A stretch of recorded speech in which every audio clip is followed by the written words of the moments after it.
नाज़रीन ग्रामी हज़रत अबू इमामा रज़ी अल्लाह ताला अन्हु फरमाते हैं कि नबी करीम सल्लल्लाहु अलैहि वसल्लम ने खुतबा दिया और एक लंबी तकरीर फरमाई। उसमें दज्जाल का हाल भी बयान किया। आप सल्लल्लाहु अलैहि वसल्लम ने फरमाया, जब से अल्लाह ताला ने औलाद आदम को पैदा किया है उस वक्त से अब तक दज्जाल के फितने से बढ़कर कोई फितना पैदा नहीं फरमाया। तमाम अंबिया अपनी उम्मतों को दज्जाल से खौफ दिलाते रहे हैं। चूंकि तमाम अंबिया अलैहिस्सलाम के आखिर में मैं हूँ और तुम भी आखिरी उम्मत हो, इसलिए दज्जाल तुम ही लोगों में पैदा होगा। अगर वो मेरी जिंदगी में जाहिर हो जाता तो मैं तुम सब की जानिब से उसका मुकाबला करता, लेकिन चूंकि वो मेरे बाद जाहिर होगा इसलिए हर शख्स अपने नफ्स की जानिब से अपना बचाव कर लेगा। अल्लाह मेरी जानिब से उसका मुहाफिज होगा। सुनो, दज्जाल शाम और इराक के माबैन मकामे खुल्ला से होगा और अपने दाएं बाएं मुल्कों में फसाद फैलाएगा। ऐ अल्लाह के बंदो, ईमान पर साबित कदम रहना।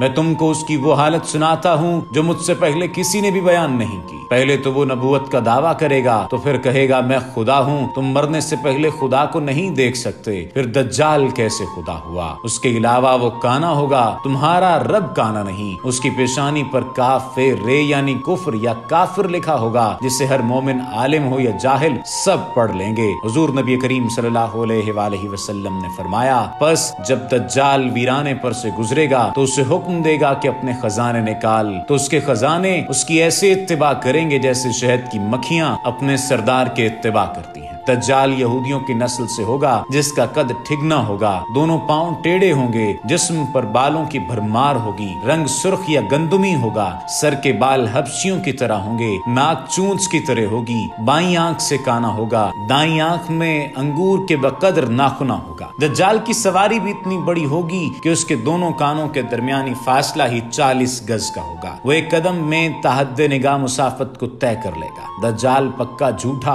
और आला दर्जे का शोबदेबाज होगा। उसके पास गल्लों के ढेर और पानी की नहरें होंगी। जमीन में मदफून तमाम खजाने बाहर निकलकर शहद की मक्खियों की मानिंद उसके साथ होलेंगे। जो कबीला दज्जाल की झूठी खुदाई पर ईमान लाएगा, दज्जाल उस पर बारिश बरसाएगा, जिसकी वजह से खाने पीने की चीजें उबल पड़ेंगी और दरख्तों पर फल आ जाएंगे। दज्जाल की रफ्तार आंधियों से ज्यादा तेज और बादलों की तरह रवां होगी।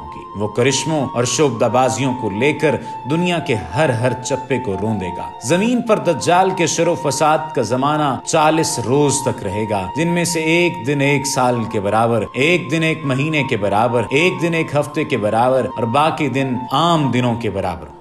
दज्जाल मक्का मुअज़्ज़मा में घुसना चाहेगा, मगर फरिश्तों की पहरेदारी की वजह से उधर घुस न पाएगा। इसलिए नामुरादो जलील होकर वापस मदीना मुनव्वरा का रुख करेगा। उस वक्त मदीना मुनव्वरा के 7 दरवाजे होंगे और हर दरवाजे पर फरिश्तों का पहरा होगा, लिहाजा यहाँ पर भी उसे मुंह की खाना पड़ेगी। उन्हीं दिनों मदीना मुनव्वरा में 3 मरतबा ज़लज़ला आएगा, जिससे घबराकर बहुत सारे बेदीन शहर से निकलकर भाग निकलेंगे। बाहर निकलते ही दज्जाल उन्हें लुक़मा तर की तरह निगल लेगा। आखिर एक बुजुर्ग दज्जाल से बहस मुनाजरे के लिए निकलेंगे और खास उसके लश्कर में पहुंचकर उसकी बाबत दरियाफ्त करेंगे। लोगों को उसकी बातें गुस्ताखी मालूम होंगी, लिहाजा उसके कत्ल का फैसला करेंगे, मगर चंद अफराद आड़े आकर ये कहकर रोक देंगे कि हमारे खुदा दज्जाल की इजाजत के बगैर इसको कत्ल नहीं किया जा सकता। चुनाचे इस बुजुर्ग को दज्जाल के दरबार में हाजिर किया जाएगा, जहां पहुंचकर ये बुजुर्ग चिल्ला उठेगा, मैंने पहचान लिया कि तू ही दज्जाल मलून है और रसूलुल्लाह सल्लल्लाहु अलैहि वसल्लम ने हमें तेरी ही खुरूज की खबर दी थी।